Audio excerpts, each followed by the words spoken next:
क्या समझ में है आपको? कितनी आवश्यकता है? और देखिए, जो नई पीढ़ी, नई जनरेशन आ रही है, वो आज वो भारत सरकार, जो वर्तमान में भारत सरकार है, मोदी जी का जो इस समय प्रधानमंत्री के स्वरूप में जिस तरीके, इससे पहले जो राजनीति का बहुत बिगड़ा हुआ स्वरूप था और नई जनरेशन तो उससे बहुत ज़्यादा घृणा करती थी। मैंने वही कहा कि हमको राजनीति के फ़र्क प्राचीन को और आज़ाद भारत से पहले, आज़ाद भारत, हम किसी के बारे में टीका टिप्पणी नहीं कर रहे हैं, लेकिन हकीकत को भी जानना चाहिए। आज पूरे विश्व में भारत का पहचान और एक बनी है एक देश के प्रधानमंत्री से। तो नई पीढ़ी जिसको राजनीति से घृणा हो गई थी, उसको राजनीति के आयाम को बड़ा अच्छे तरीके से सोचना चाहिए।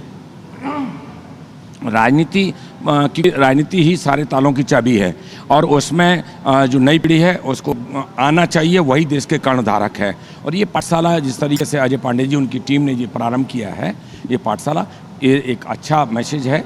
एक कार्यशाला के रूप में देश में जाएं, लेकिन उसमें नेताओं को बनाए बजाय किसी टीका टिप्पणी करने के सही चौक। मैंने ये भी कहा कि विपक्ष की भूमिका जो एक चीज़ रह गई है कि विपक्ष में रहेंगे, सही बात को भी वो गलत साबित करेंगे या गलत, चूँकि उनका पार्टी के किसी नए मैसेज के बारे में एक वैसा स्वरूप में चला जाए तो वो ठीक नहीं है। विपक्ष की भूमिका होनी चाहिए, लेकिन गलत चीज़ों पर हमेशा जो अवरोध होना चाहिए, रोकना चाहिए, उसकी प्रतिक्रिया होनी चाहिए। लेकिन आज देश एक उस हालात में जो है, विश्व के रटपट पर भारत कहीं नज़र नहीं आता था।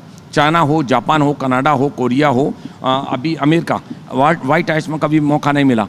और आज भारत की एक जो पहचान हुई है उसको हमें जान लेना चाहिए। और भारत सरकार का जिस तरीके से नई पीढ़ी को एक नया संदेश, नया पैगाम, चाहे विकास के रूप में, स्वच्छता के रूप में, कौशल योजना के रूप में, जितनी योजना है वो युवा पीढ़ी के लिए बहुत ही लाभदायक है। और ये पाठशाला, राजनीतिक पाठशाला में राजनीति का लोग अर्थ समझें।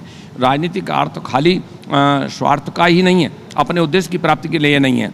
देश हित, जैसा कि भारतीय जनता पार्टी का स्वयं का है, नेशन फर्स्ट, पार्टी नेक्स्ट और सेल्फ लास्ट। और वो विचारधारा अब लोग जान चुके हैं। प्राइवेट लिमिटेड पार्टियां और उन विचारधारा को भी जान चुके हैं। देश में राष्ट्रीय एकता के प्रतीक को आगे बढ़ा चलना पड़ेगा। सबका साथ सबका विकास जब ही होगा जब समरसता भाव लेकर के आए और राजनीति का नया अर्थ, नया पैगाम नई जनरेशन के बीच में तभी फैला पाएंगे जब हम स्वच्छंद तरीके से आगे बढ़ेंगे। आज जीएसटी को लेकर के दिया जा रहा है, बीजेपी सरकार 12 बजे रात में, उसमें कांग्रेस, ममता बनर्जी मैंने और लेफ्ट नहीं पहुंच रही है। आपका क्या कहना है? देखिए, मैंने वही कहा है कि ये जो दूसरे दल हैं, असलियत तो सत्ता भोगने के बाद इनकी दुकानों में लग गया ताला।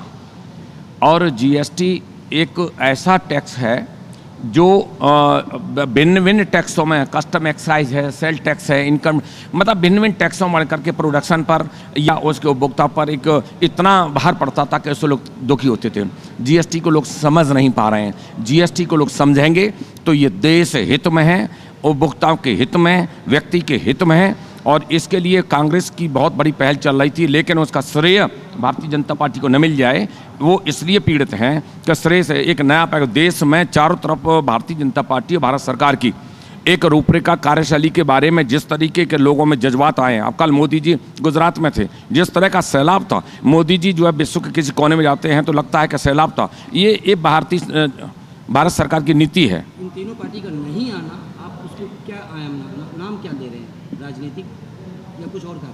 अब राजनीतिक बौखलाहट है भाई। मोदी जी का और भारत सरकार का और पार्टी की विचारधारा का ये पहला इतिहास है जीवन का, 45 साल के राजनीतिक जीवन में देखा कि सत्ता संगठन में जिस तरीके से मिलकर के तालमेल के साथ देश हित में जो कदम उठाए जा रहे हैं, जनता, नई जनरेशन, युवा पीढ़ी बहुत गंभीरता से जान रही है। और जो लोग इसका विरोध कर रहे हैं उनको भी जनता अभी, आप चाहे स्थानीय निकाय के चुनाव हों, चाहे प्रदेशों के चुनाव में, जिस तरीके से उनको हाका मुँह का जो देखना पड़ रहा है, वो बौखलाहट है उसकी।